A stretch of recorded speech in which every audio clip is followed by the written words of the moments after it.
رسول کی اطاعت کلی اور شدید محبت مل کر کیا بنے گی؟ اتباع. اور اتباع کا درجہ کیا ہے؟ قل ان کنتم تحبون اللہ فاتبعونی یحببکم اللہ. اے نبی ان سے کہہ دیجئے اگر تم اللہ سے محبت کرتے ہو تو میرا اتباع کرو، میری پیروی کرو، میرے نقش قدم پر چلو. اب آپ سوچئے اگر ہم کاروبار کر رہے ہیں، فرض کیجئے کوئی شخص 100% دیانتداری سے کام کر رہا ہے، کوئی شخص سود کے اندر براہ راست ملوث نہیں ہے، نماز پڑھتا ہے، روزہ رکھتا ہے، لیکن یہ اتباع نہیں کر رہا جو حضور نے جو کام کیا تھا کہ غلط نظام، طاغوتی نظام کو جڑ سے اکھاڑ کر پھینکا جائے اور اللہ کا دیا ہوا دین حق قائم کیا جائے، تو اتباع میں کیا حصہ ہے اس کا؟ کوئی نہیں. ایک سوال آپ سے کرتا ہوں،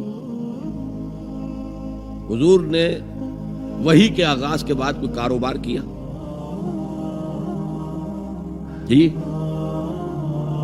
آپ پہلے بہت اچھے تاجر تھے، بہت کامیاب تاجر تھے، اس وقت کا ایکسپورٹ امپورٹ، قافلہ لے کر جا رہے ہیں شام، قافلہ واپس لے کر آ رہے ہیں، لیکن جیسے ہی وحی آ گئی، یا ایھا المدثر قم فانذر وربک فکبر، اے لحاف میں لپٹ کر لیٹنے والے اب کھڑے ہو جاؤ، کمر کس لو، اپنے مشن کا آغاز کرو. اس کا آغاز کیا ہے؟ انذار، خبردار کرو انہیں کہ زندگی یہی زندگی نہیں ہے، اصل زندگی آخرت کی زندگی ہے، اور قیامت کے دن تمہیں حساب جو ہے اپنا پیش کرنا ہوگا، جواب دہی کرنی ہوگی.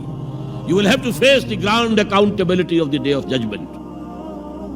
یہ انذار سے بات شروع کرو. وَرَبَّكَ فَكَبِّرْ، اور جو ہدف ہے مقصود کیا؟ اللہ کو بڑا کرو، یعنی اس کی بڑائی نافذ کرو.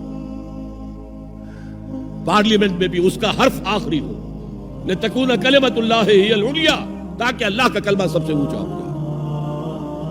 یہ نہیں کہ صاحب ہمارے تو 60% لوگوں نے یہ رائے دے دی، بس اب ہم نہیں جانتے کہ قرآن میں کیا ہے یا کسی اور آسمانی ہدایت میں کیا ہے، تورات میں کیا ہے، انجیل میں کیا، ہم نہیں جانتے.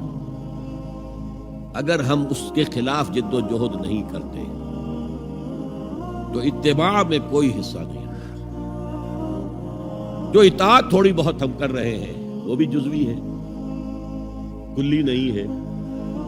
اسی لیے دنیا کی رسوائی وہ تو ہمارے ماتھے پر لکھی ہوئی، ضربت علیہم الذلۃ والمسکنۃ وباؤوا بغضب من اللہ. آج ہمارا حال یہ ہے.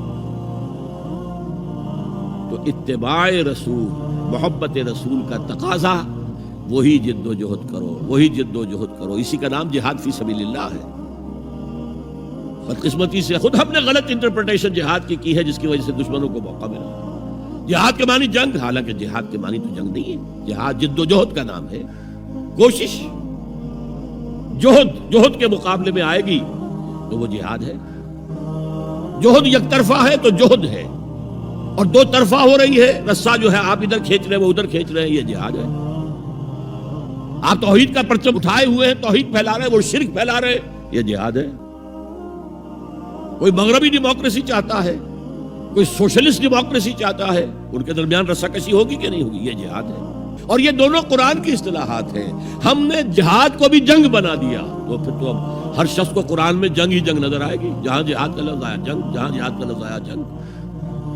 اسی سے تو ان کو موقع مل گیا.